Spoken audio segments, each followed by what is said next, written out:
Hello, this is Alex. I recently graduated university and decided that instead of settling down immediately at a desk job, that I would go live in a van. So here I am in my van. Let me show you around. All right, so let me show you around. This is obviously the cockpit.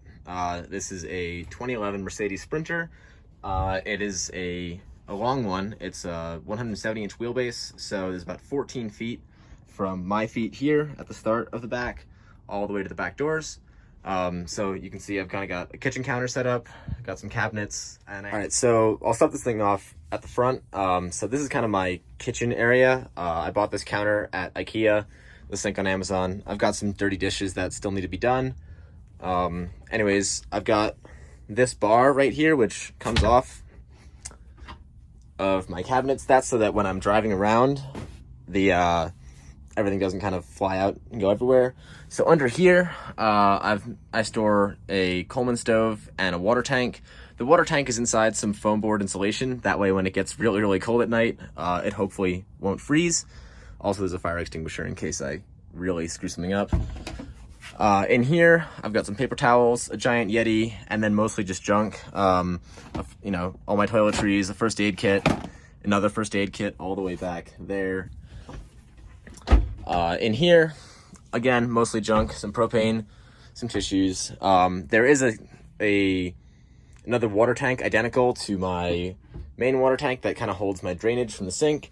So water will, pop down there into a drainage tank that I can remove and then dump elsewhere.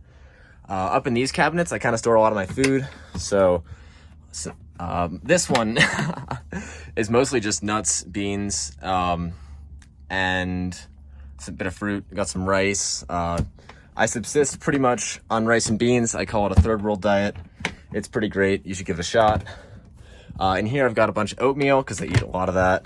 Some snacks, some coffee, and that's about that for the front. Something interesting that I did with my van that I haven't seen anyone else do is that I am using just standard window locks that you can kind of see here for securing all my things shut. That way, I can really pull on this thing and nothing's going anywhere. Towards the back of the van is where things kind of get a little bit interesting. So I've built this big box that stores a bed on it. That's a full-size twin mattress. So I sleep very comfortably. I've got this huge, super thick, folded over blanket. So when I'm outside and it's really cold, I don't really freeze that much.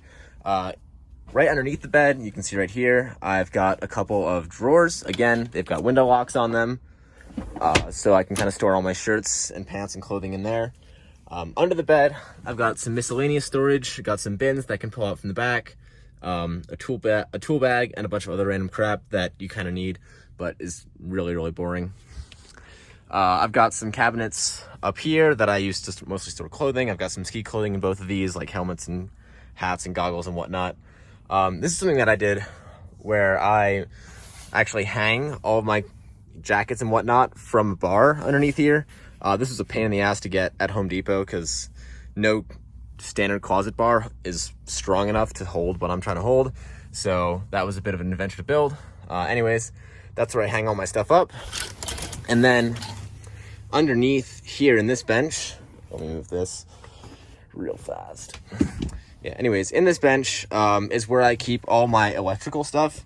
So I do have solar panels on the roof to charge my battery. And here we are. So I don't know how interesting this is going to be, but that's basically a charge controller. So that charges my battery from my solar panels. I've got some bus bars. The wiring is a little bit messy. The really critical thing is I have a battery down there wrapped in a blanket so it stays relatively warm, because lithium batteries don't really fare so well if it's cold. Fuse box and whatnot. There are lights. I'll turn them on eventually. I've got an inverter here so I can get AC power. You can see that there's AC outlets and a USB port.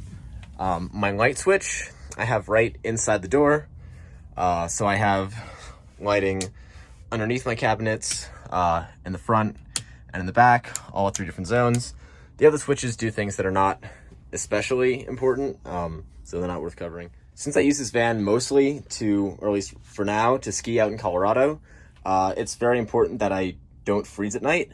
So these PVC pipes and this tubing actually go to, it's hard to see under there, but that is an Espar D2. That's basically a diesel heater that can run off of my just gas. So I've got a line that goes from my gas tank into the heater.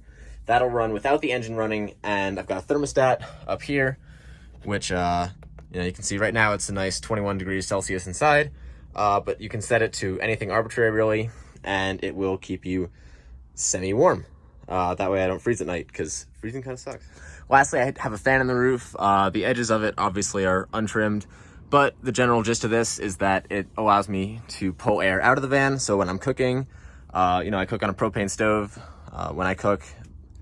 So if I didn't have a fan here, I would probably die from carbon monoxide poisoning. So this pulls it all out. If that does fail, I have a smoke detector. So that will really warn me that shit's really gone downhill. There's really not much else to the van. I've got this little space right here where I store a bunch of skis because I like to ski. One other interesting thing that I've done that I haven't seen anyone else really do is I have a fold-away desk that sits underneath my bed. So this bench, doubles as my workbench. I can sit down there, put a laptop on the desk, and get some work. Okay, so that's it for the tour. I hope you guys enjoyed it. I will probably make another one of these very soon with my sleeping setup. So how I kind of change this van around, because obviously there's a bunch of windows. I would be woken up with the sun every morning if I didn't have some way to cover these. So I'll cover that in a future video. And until then, thank you for watching. Bye.